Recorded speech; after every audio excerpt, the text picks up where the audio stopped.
এই জন্যই বলি কিছুই বদলাবে না, যা ছিল আগের মতো তাই থাকবে, আর একটা বিএনপি শাসন পাবো, ঠিক আওয়ামী লীগের মতো শাসন হবে, এইরকম গুমখুন শুরু হবে। একইভাবে সিপিং এর মতো ঝাঁপায় পড়ে তারা এখনই আমাদের প্রোফাইলে। ক্ষমতা আসলে কি করবে সেটা দেখেন, জনগণ দেশ ওদের মাথায় নাই, ওদের মাথায় আছে ক্ষমতা। ক্ষমতা কেমনে ক্ষমতায় যাবে? আওয়ামী লীগের মতো, আওয়ামী লীগ একই সাথে প্রগতিশীল হবে, একই সাথে এমন কর্মী রাখবে যারা আমাকে রয় রেজেন্ট বলবে অথবা মালাউন বলবে, কারণ আমি তাদের রাজনৈতিক বিরোধিতা করি। আমি কয়ে দিলাম বিএনপি ক্ষমতা আসলে না, তারা আওয়ামী লীগের সাথে ডাবল দুঃশাসন দেবে, লিখে রাখেন, মিলাই নিয়েন।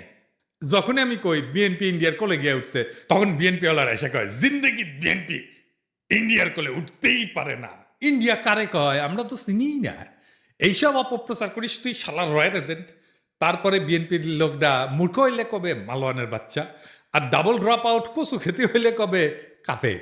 কিন্তু আজকে এমন কিছু প্রমাণ দিব একেবারে চালচালাইয়া বুঝে যাবেন বিএনপি কার কোলে উঠিছে। শুধু তাই না, বিএনপি একেবারে খাপে খাপ মমতাজের বাপের মতো ক্ষমতায় যাওয়া আর ক্ষমতায় থাকার জন্য আওয়ামী লীগের টেমপ্লেট ইউজ করেছে। আমি গত এপিসোডে কইছিলাম ইন্ডিয়া বিএনপি বুঝাচ্ছে ইসলামপন্থীরা বাংলাদেশে শক্তিশালী হচ্ছে, দেশের মানুষ ব্যাপকভাবে ইসলামের দিকে ঝুঁকিচ্ছে, তোমরা একা সামলাইতে পারবে না, এটা খাইছে বিএনপি। এখন বিএনপি ওয়ালারা কবে ইন্ডিয়া যে বিএনপি করছে আপনি জানলেন কেমনে? আপনি কি উঠে হাজিরা ছিলেন? না ছিলাম না, কিন্তু বুঝেছি, কেন বুঝেছি এটাই শিখে দিই আপনাকে, চাইনিজ বুদ্ধি। আপনি যদি কারো ফেটে দেন না, তাহলে দেখবেন ও বাইরে হয়ে চাগায় চাগায় হাঁটিচ্ছে। তার মানে আপনি যদি কারো চাগায় হাঁটতে দেখেন তাহলে বুঝবেন ওই গড়া গেছে, বুঝছাও? এইবার আসেন দেখি ইন্ডিয়ার খাস লোকেরা বাংলাদেশে কি করছে। তা এখন বিএনপি দাবি করলো যে তারা ভারতের সাথে সমমর্যাদার বন্ধুত্ব চায়, আমরা কেন বাকি থাকবো? তো গয়েশ্বর দাদা কইল বিএনপিও ভারতের সাথে বন্ধুত্ব চায়। আবার দেখেন এই যে ইন্ডিয়ান রয়ের স্টেশন কমান্ডার রাজেশ অগ্নিহোত্রীর সাথে বিএনপির স্থায়ী কমিটির সদস্য গয়েশ্বর চন্দ্র রায়ের কন্যা অর্পণা রায় এখন কি যেন লিখিচ্ছে, সাইন করিচ্ছে, দেশ বেঁচে দিচ্ছে বলে হয়, বুঝছাও? রয়ের লোকের সাথে গয়েশ্বর রায়ের পরিবারের কাজ কি? এবার আসেন দেখি এই বন্ধুত্ব হওয়ার পরে মির্জা ফখরুল কি কয়, শুনেন। ভারত আমাদের প্রতিবেশী, সবচেয়ে বড় প্রতিবেশী, আমাদের বন্ধু। আমাদের যুদ্ধের সময় 1971 যুদ্ধের সময় আমাদের সহযোগিতা করেছিল। আমরা ভারতের কাছে সবসময় প্রত্যাশা করি যে ভারত বাংলাদেশের মানুষের পাশে দাঁড়াবে। দেখেছেন দোস্তালি হয়ে গেছে কলে। যে বিএনপি গত ডিসেম্বরে কইছিল বাংলাদেশ নয় ভারতের বন্ধুত্ব হাসিনার সঙ্গে, তো এখন কি এলো? তারপরে এখন প্রফেসর ইউনূসকে মোদি কইতেছে বাংলাদেশে কোনো নির্দিষ্ট দলকে সমর্থন করে না ভারত। হ্যাঁ, এই যে ভারতের ফেও ধরা, বন্ধুত্বের ফেও ধরা, দেওয়ানা হয়ে যাওয়া ইন্ডিয়ার বন্ধুত্বের জন্য, এটা কেন? ইন্ডিয়া বাংলাদেশে এমন একটা ধারণা তৈরি করেছে যে ইন্ডিয়া ছাড়া বাংলাদেশে কেউ রাজনীতি করবে না। ইন্ডিয়ার সাথে গুড টার্মসে না থাকলে বাংলাদেশে ক্ষমতা আসা যাবে না। ইন্ডিয়া আর্মি ঢুকে দেবে বাংলাদেশে, ইন্ডিয়ার নামে কাপড় নষ্ট করে ফেলে। এরা মনে হয় যে বজরং দলের এই পান্ডার কথায় ডরে কাঁপে, বুঝে যাও। শুনেন, বাংলাদেশ এবং পাকিস্তানকে সারা পৃথিবীর মানচিত্র থেকে আমরা মুছিয়ে দেব। বজরং দল হুঁশিয়ার করছে বাংলাদেশ পাকিস্তানকে। অথবা ওই গদি মিডিয়ারে রংপুর হারসি টাঙ্গাং কাইটে নেওয়ার গল্প শুনে ডরায়। बांग्लादेश का ये वाला जो राज्य है इसका नाम है रंगपुर। ये रंगपुर जो है अगर ये कब्जा हो गया रंगपुर जगह तो काम खत्म हो गया। अगर हम इसको कब्जा कर ले तो ये पूरा बराबर हो जाएगा, हमारा जो पतला गर्दन था चौड़ा हो जाएगा।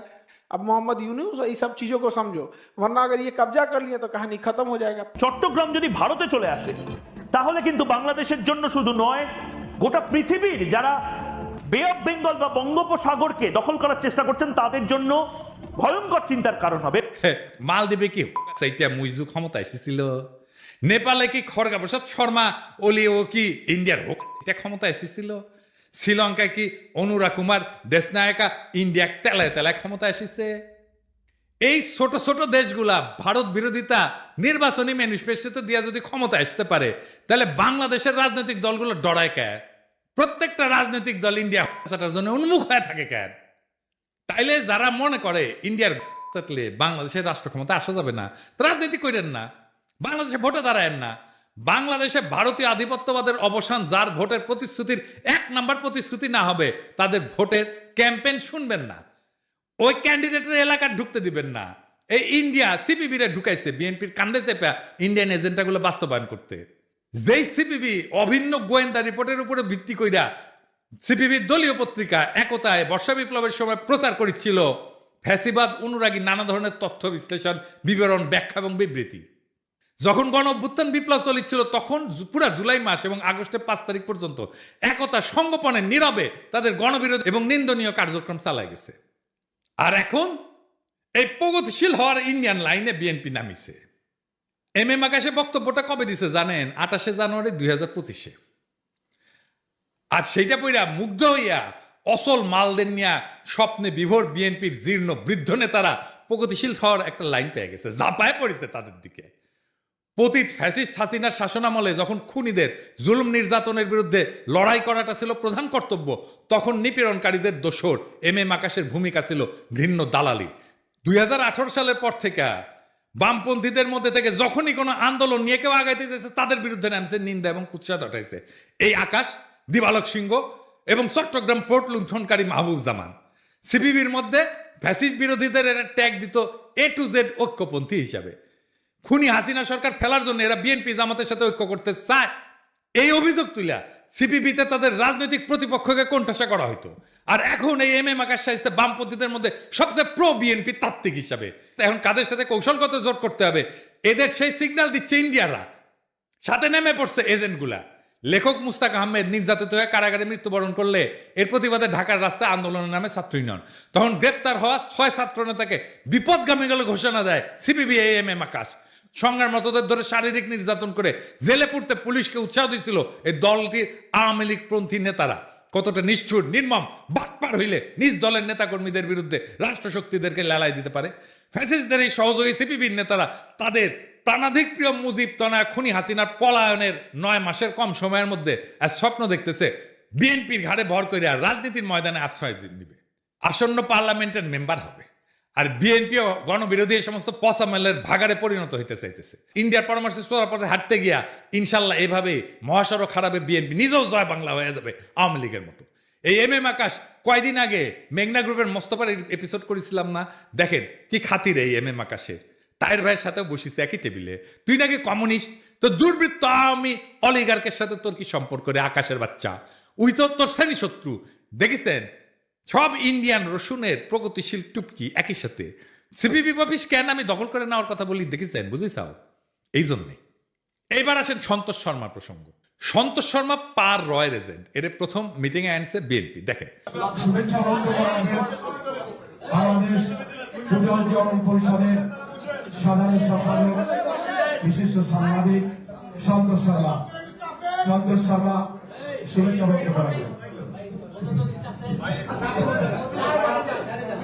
আমি ভাগ্যবান, আমি যখন বক্তব্য রাখতে হচ্ছি তখন মাননীয় ভারপ্রাপ্ত চেয়ারম্যান আমাদের মাঝে আমি কৃতজ্ঞতা। তারেক রহমানের উপস্থিত আছে। এখন কবেন তারেক রহমান লন্ডনে থাকেন, চিনেন না? একবার না একাধিকবার সন্তোষ শর্মাকে তারেক রহমানের মিটিং এ ছিল। এই দেখেন, আবার দেখেন। মাননীয় ভারপ্রাপ্ত চেয়ারম্যান, আমি গত দিনের ন্যায় আজকেও ভাগ্যবান যে আমার বক্তৃতার সময় আপনাকে পেয়েছি, সেজন্য কৃতজ্ঞতা জানাচ্ছি। মাননীয় ভারপ্রাপ্ত চেয়ারম্যান, আপনাকে বিজয়ার শুভেচ্ছা জানাতে চাই। কালবেলার প্রকাশক এখন কে জানেন? কালবেলার প্রকাশক এখন বিএনপি। নুরুদ্দিন অপু তারেক রহমানের সাবেক এপিএস, এই কালবেলার প্রকাশক এখন সে। সন্তোষ শর্মা বিএনপির কর্মচারী, এখন রয়ের এজেন্ট হয় বিএনপির কর্মচারী।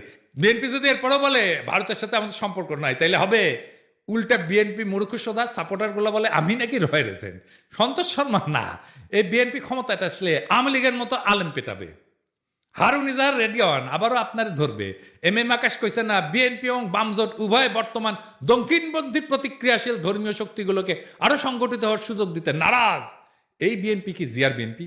এই বিএনপি কি খালেদা জিয়ার বিএনপি? এই বিএনপি কি আপনারা ক্ষমতায় দেখতে চান? আপনাদের কাছে প্রশ্ন রেখে গেলাম। আমি যখন টের পাইছি বিএনপি ইন্ডিয়ার কলেজে উঠিছে, তখন থেকে আমি প্রতিবাদ করে গেছি। আর বিএনপির নেতাকর্মীরা কয়ে গেছে বিএনপির পণ দেখে আমি আঙুল দিতেছি। দেশের স্থিতিশীলতা চাই না, আমি মবস্টার, দেশকে অশান্ত রাখতে চাই, যেন ইন্ডিয়ার সুবিধা হয়। এটার বেকুবি বলবেন না শয়তানি বলবেন।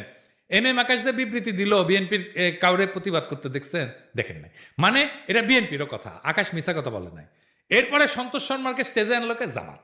দেখেন জামাত হিন্দুদের নিয়ে প্রোগ্রাম করবে, এটা জিজ্ঞেস করে নিবে না কয়েকজনকে যে কারে কারে ডাকা যায়? এইসব কথা যখন আমি বলি, বিএনপি জামাতের উভয় দলের কিছু কর্মী আছে বলে বিএনপির কি বুদ্ধি কম পড়িছে যে তোর কাছে বুদ্ধি নিবে? জামাত কয় তুই কি মজলিসে শুরার সদস্য যে তোর কাছে বুদ্ধি নিবে? তার মানে এরা আম জনতার কথা শুনবে না, আপনার আমার কথা শুনবে না। এরা কেমন স্বৈরাচার হবে বুঝা দেখেন। যাক ক্ষমতা ছাইরা বিএনপি জামাত যে আসুক, তারাই জনগণকে আওয়ামী লীগের মতো সকাল সন্ধ্যা ঠাপাবে। মাথায় রেখেন, তাহলে হাসিনা কি খারাপ ছিল? হাসিনা যা ভালো মনে করতো তাই করতো, আর বলতো আমার অপরাধটা কি? দেশবাসীর কাছে আমি বিচার চাই, কি অপরাধটা কি করেছি।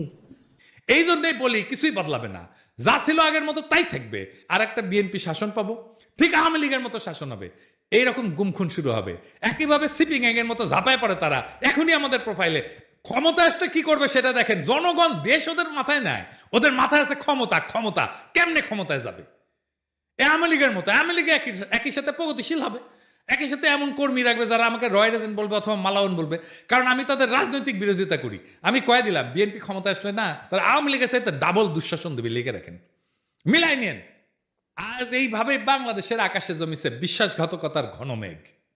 এক সময় যে রাজনীতিবিদরা মুক্তির গান গাইছিল, আজ তারাই ভারতের দাসত্বের ঘুঁটি হইয়া নোংরা ষড়যন্ত্রের খেলা খেলিচ্ছে। বিএনপি, জামাত আর সিপিবি একে একে সবাই বর্ষা বিপ্লবের চেতনাকে পায়ে দলিত কইরা দিল্লির দরবারে মাথা নত করেছে। ক্ষমতার লোভ আর বিদেশি প্রভুদের সন্তুষ্ট করার লজ্জাজনক প্রতিযোগিতায় তারা হারাইছে নিজেদের আত্মা, বিকায় দিছে দেশের স্বপ্ন। কিন্তু বাংলাদেশ মাথা নত করার জন্য জন্মায়নি। এই মাটি, এই মানুষ বর্ষার বর্জ্য বিদ্যুতের মতো জায়গায় উঠবে সমস্ত দাসত্বের শৃঙ্খল ছিন্ন কইরা। বর্ষা বিপ্লবের চেতনায় দীপ্ত নতুন প্রজন্ম শপথ নিছে, কোন ভারতের পদলেহনকারী এদেশের শাসন করবে না। কোন ভণ্ড স্লোগান আর মেকি প্রগতিশীলতা আমাদের রুখতে পারবে না। আমরা ঘুমন্ত না, আমরা কেবল ঝড়ের অপেক্ষায়। আমরা বিজয়ের জন্য আগায় চলছি, বজ্রকণ্ঠে ঘোষণা দিতে বর্ষা বিপ্লবের চেতনা অমর হোক, ভারতীয় আধিপত্যবাদের অবসান ঘটুক, ইনকিলাব জিন্দাবাদ।